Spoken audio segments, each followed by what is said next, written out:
Sebelum ni memang diharamkan di Kelantan. Syirik lah, karut lah, itu sini semua kan dengan pemujaan. Tapi itu dulu. Mak Yong ni kalau tidak diangkat, dia akan pupus.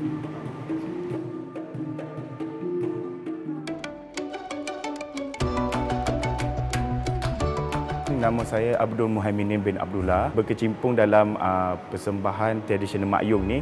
Bermulanya pada umur 21 tahun. Saya peranan dalam Mak Yong, kumpulan Kijang Emas ni. Bermulanya saya adalah peran pengasuh raja. Dan diberi kepercayaan selebih pada itu, iaitu saya memegang watak sebagai Pak Yong.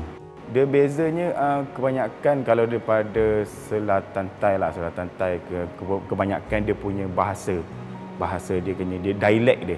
Dialek dia kalau macam Kelantan ni, dia dialek dia tak adalah macam pelik sangat. Di kampung-kampung mereka akan bawa cerita kemungkinan dalam 2-3 malam.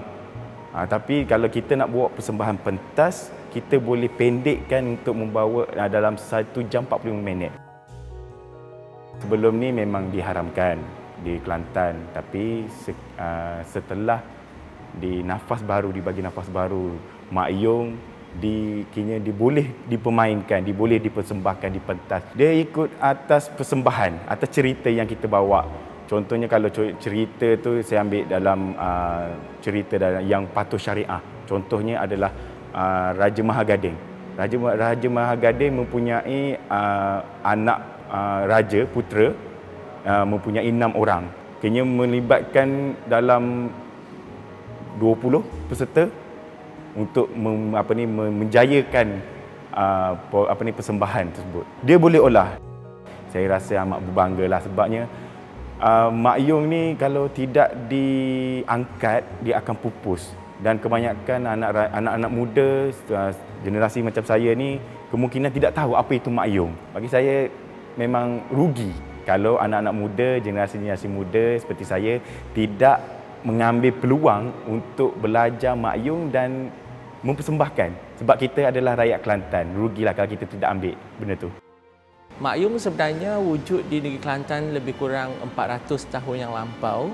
Sejak zaman Kerajaan Kelantan Patani lagi, Ratu Patani. Pada tahun 2005, Mak Yong diiktiraf oleh UNESCO sebagai warisan dunia, warisan tidak ketara oleh UNESCO. Pada tahun 1990,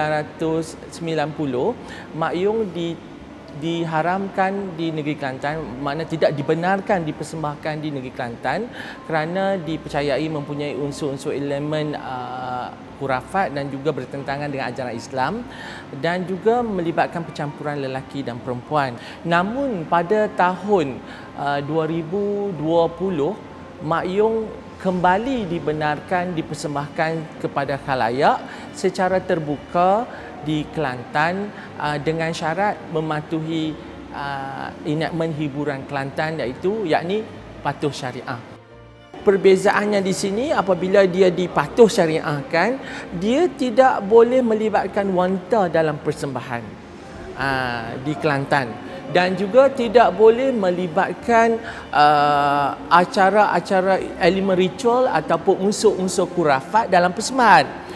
Dan juga cerita-cerita tersebut, skripnya, jalan ceritanya telah diolah dengan dimasukkan unsur-unsur pengajaran, elemen-elemen yang memberi nasihat, ada sedikit elemen-elemen yang berunsur keagamaan, kita ada elemen-elemen murni, nilai-nilai murni diwujudkan, dimasukkan dalam skrip persembahan Mak Yong patuh syariah. Kami di Jabatan Kebudayaan dan Kesenian Negara Kelantan mengharapkan bahawa generasi-generasi pelapis terus mendekati kesenian ini.